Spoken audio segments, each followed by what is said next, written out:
the Summer Olympics in Rome, we had some good friends at the Gardner Advertising Agency, including one executive who had been on an Olympic team, was from Rome, and knew a lot of members of the negotiating group set up by the committee in Rome. I was asked if we'd have any interest, and would I be interested in talking to members of the Olympic Committee.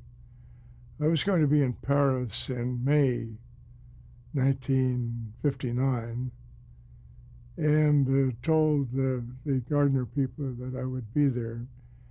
And I found out that the Olympic Committee would come to Paris to meet me. So we had a good meeting in a hotel suite in Rome, and I got a pretty good idea. I recorded it all.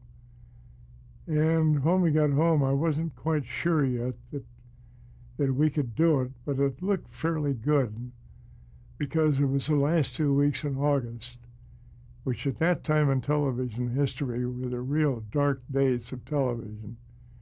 That's when all of the sponsors were trying to get a week or two or a month off. And I went up to a lunch at Columbia University one noon in early June of 1959. Frank Stanton was there, and he offered me a ride back. On the way back, I told him what I'd been thinking, and that there was this possibility that the Olympics in August might be available to us, August 60, that is. And he said he thought it was a great idea and that I should push it.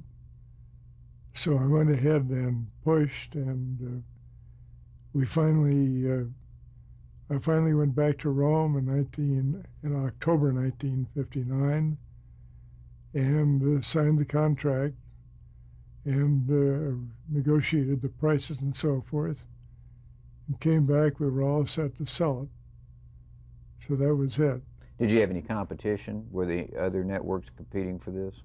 Yeah, ABC badly wanted it, apparently.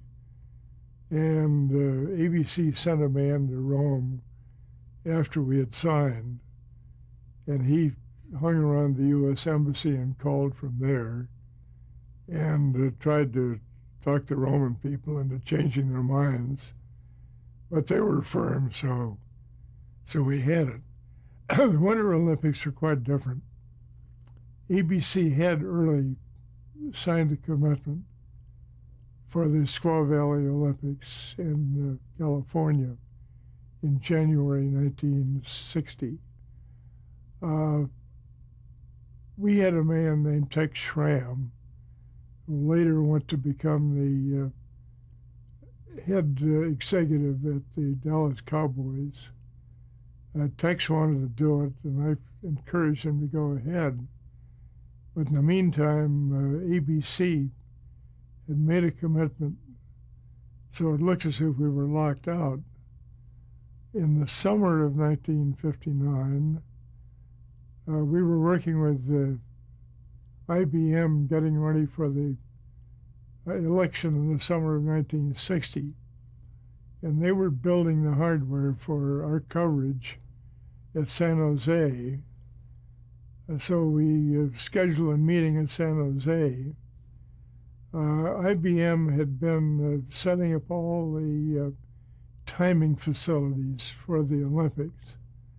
And as we rode down to San Jose from the San Francisco airport, I asked the head of their operations vis-a-vis timing if ABC had really abandoned the plans. He said he had heard rumors to that effect, but he would find out, and he'd let me know.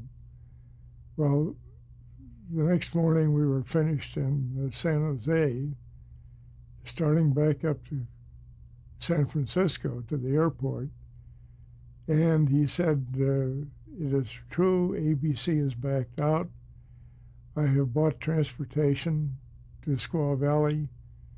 We'll get there before noon, and you can see about negotiating And so it was all set.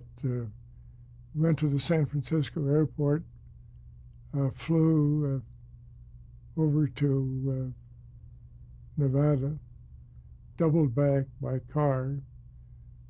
Some members of the Olympic Committee were there. The temperature was 96 degrees.